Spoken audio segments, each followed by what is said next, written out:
"If I could die," he said, "I should go where he has gone, and I should certainly find him again. But how can I die? It is easy," he added, laughing. "I have only to remain here, throw myself on the first person who enters, and strangle him. They will guillotine me." But, as often happens, in great sorrow as in great storms, the abyss lies between the crests of two waves. Dantes shrank from the idea of so dishonorable a death, and rapidly went from this feeling of despair to a burning thirst for life and freedom.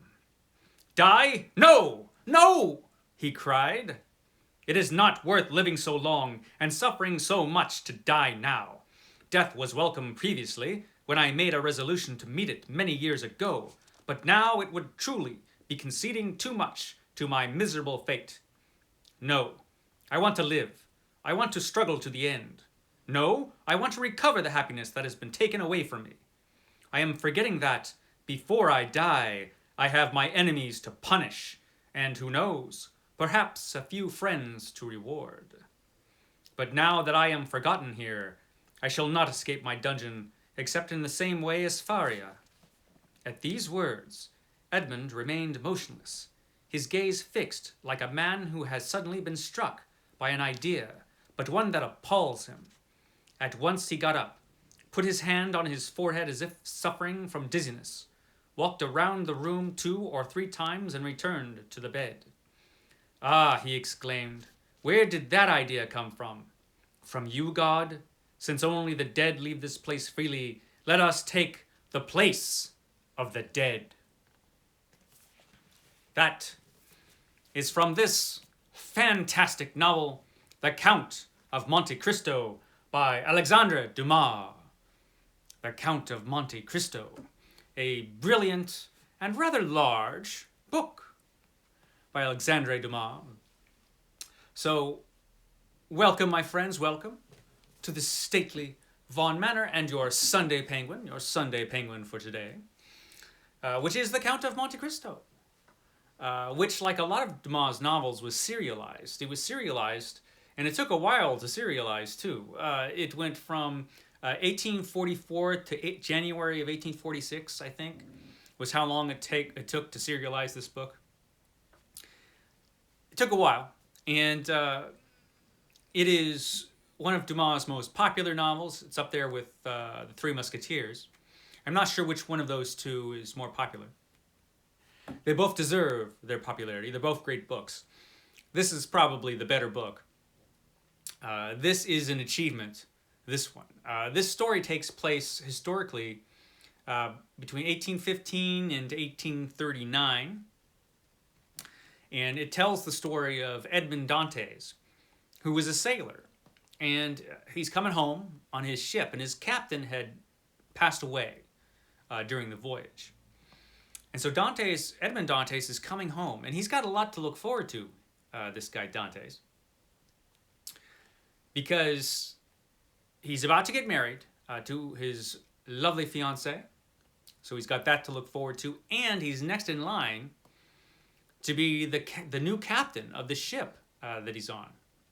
So he's going to be the new captain of this ship. So he's going to be a captain. He's going to get married.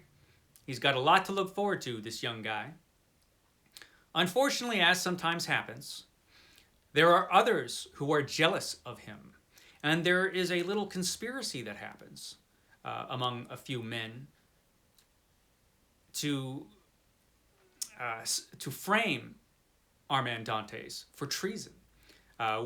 They all have their own motivations for this. One is jealous because he wants to marry the woman that Dantes is going to marry.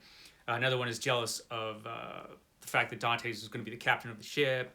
Everybody has their own reasons. There's one fella who kind of objects to the whole thing, but he's too cowardly to stop it. And later on, he kind of lies about it. You know. And so there are a few people involved in framing Armand Dantes. And of course, he's framed. He's thrown in jail in this kind of a fortress, this big grim fortress, island fortress.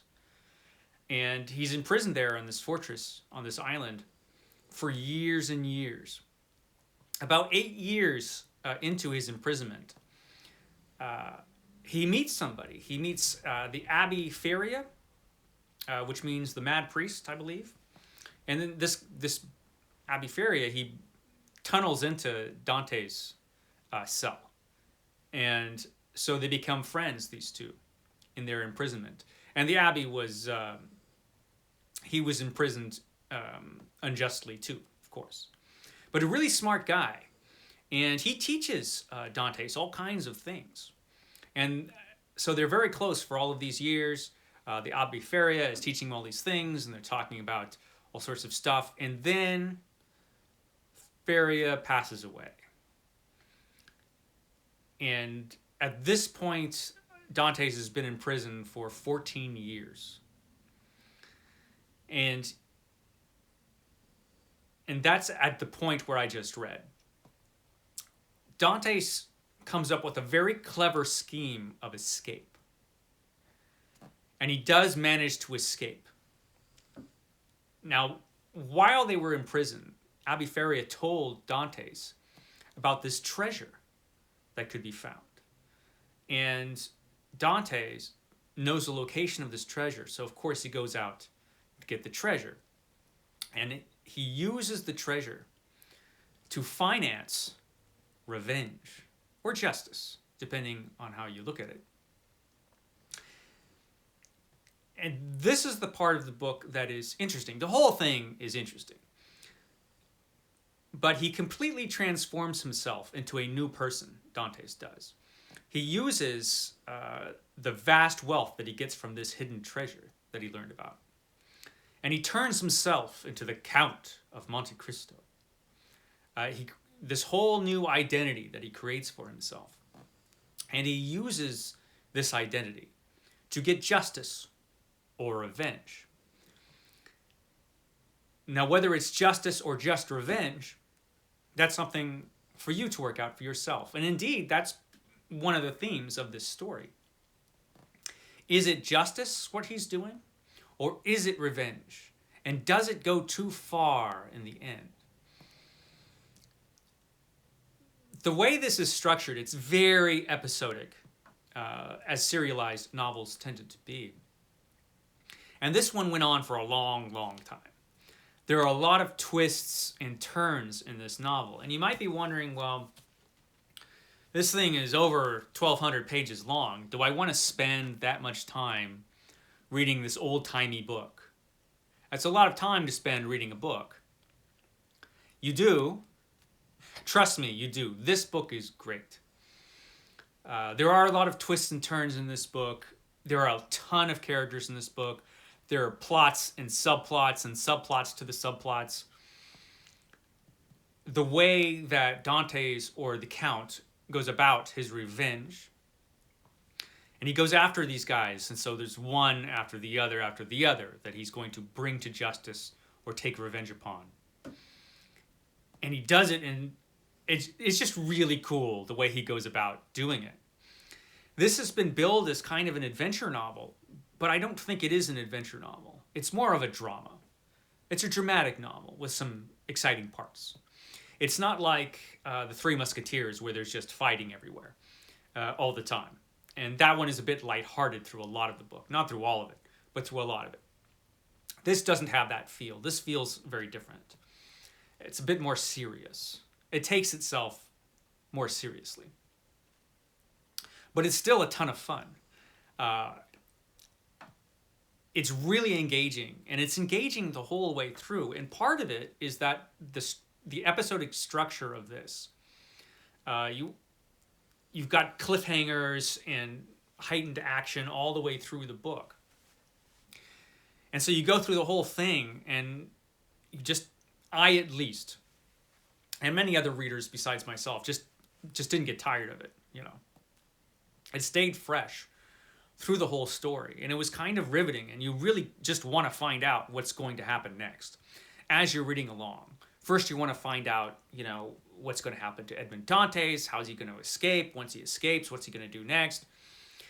And then you have all the other characters who are in this book, and you become involved in all of them because it spends a lot of time on the other characters.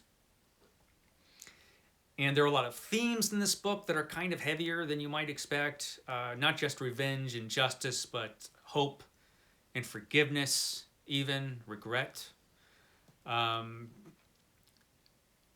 Count does at one point question, have I gone too far at the end of this thing in his revenge? Certainly, some of the folks in this book deserved what they got. That's for sure. It's just a really exciting, involving, page-turning, a lot of pages to turn in this one, dramatic book. Melodramatic book, I will admit. But that's okay. For what it is, this is really, really, really excellent. I loved it when I read it. I'm due to read this again. Probably won't read it this year. I've got too many other giant books to read this year. But I do want to read it again because it's just so cool. And it's been a number of years since I've read it. And this is the nice Penguin Classics edition. They did a really nice job on this book. I should get the hardcover of this one of these days. But yeah, The Count of Monte Cristo, it's excellent. Highly recommend it. It's worth reading this whole thing. Now, there are a lot of people out there that'll just say straight up, I'm not going to read big books, or, you know, I don't like big books. Read this big book. Read this big book. It's probably worth, you know, the 14 or 15 smaller books you would read in that time. It's just that good. It beats all of those books, probably. Yeah, The Count of Monte Cristo. I'll shut up now. Okay, guys, that was your Sunday Penguin for today. I will catch you next time.